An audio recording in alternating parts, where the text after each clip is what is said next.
Hey guys, எல்லோரும் எப்படி இருக்கீங்க? நல்லா இருக்கீங்களா? Welcome to Vandana Vaseegaran channel. இன்றைக்கி நாங்கள் ஃபேமிலியாக சேர்ந்து பூண்டி மாதா கோயிலுக்கு போகலான்னு பிளான் பண்ணியிருந்தோம். அதே மாதிரி அங்கே போய் ரீச்சும் ஆகிட்டோம். ஆஃப்டர்நூனுக்கு அங்கேயே ஒரு ஹோட்டலில் பிடிச்சி சாப்பிட்டுட்டு அதுக்கப்புறமா தான் சர்ச்சுக்கு போனோம். இன்றைக்கி வீடியோ எடுத்தது எல்லாமே எங்கள் அக்கா தான். இவங்க தான் எங்கள் அக்கா. மெழுகுவத்திலாம் ஏற்றிட்டு சாமி கும்பிட்டுட்டு வெளியே வந்து பார்த்தா அங்கே அவ்வளோ அழகாக குடில் செஞ்சு வச்சுருந்தாங்க. குடியில் பார்த்து ரசிச்சுட்டு சைடில் பார்த்தா ஏசப்பாவை தொட்டிலில் படுக்க வச்சுருந்தாங்க. அதை எங்கள் அக்கா 2 ஆட்டம் ஆட்டினாங்க, நானும் 2 ஆட்டம் ஆட்டினேன். ஆட்டிட்டு திரும்பி பார்த்தா எங்கள் அக்கா 2 பூவை எடுத்து என்கிட்ட கொடுத்தாங்க. தேங்க்யூக்கா அப்படின்னு நானும் வாங்கிக்கிட்டேன். பூவை வாங்கிட்டு திரும்பி பார்த்தா புனித பூமின்னு ஒன்று இருந்தது. இந்த பக்கம் பார்த்தா குடில், அந்த பக்கம் பார்த்தா கோவில், நேராக பார்த்தா புனித பூமி. அப்பா சூப்பராக இருந்தது.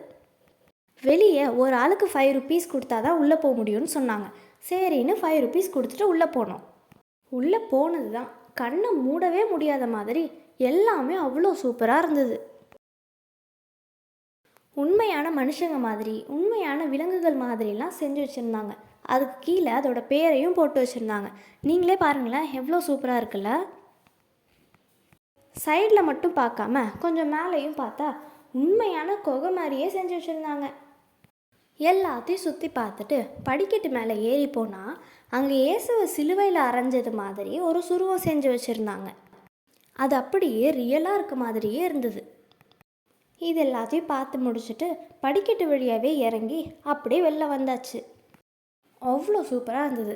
நீங்கள் ஒரு தடவை பூண்டி மாதா சர்ச்சுக்கு போனீங்கன்னா கண்டிப்பாக ஹோலி லேண்டுக்குள்ளே ஒரு தடவையாவது போய் ட்ரை பண்ணி பாருங்கள். சரி, கிளம்பலான்றப்ப ஒரு தடவை சர்ச்சை ஃபுல்லாக சுற்றி பார்த்துட்டு வெளியே போயிட்டோம்.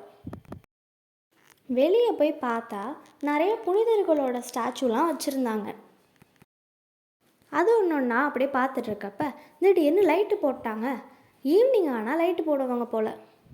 அதையெல்லாம் பார்த்துட்ருக்கப்ப என்னடா இவ்வளோ சத்தமாக இருக்கேன்னு மேலே பார்த்தா அங்கே காக்கா, கொக்கு, கிளி இதெல்லாம் வந்து மரத்து மேலே உட்காந்துட்டு இருந்தது.